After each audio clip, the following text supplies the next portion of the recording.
You ask Tiger to solve. This deals with linear equations with one unknown.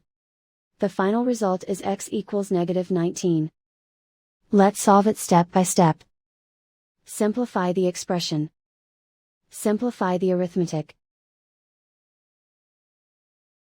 Group all constants on the right side of the equation. Subtract 3 from both sides. Simplify the arithmetic.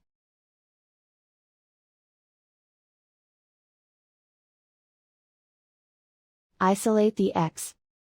Divide both sides by -2.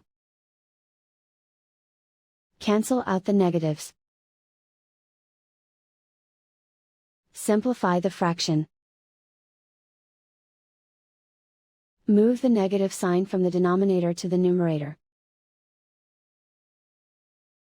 Find the greatest common factor of the numerator and denominator.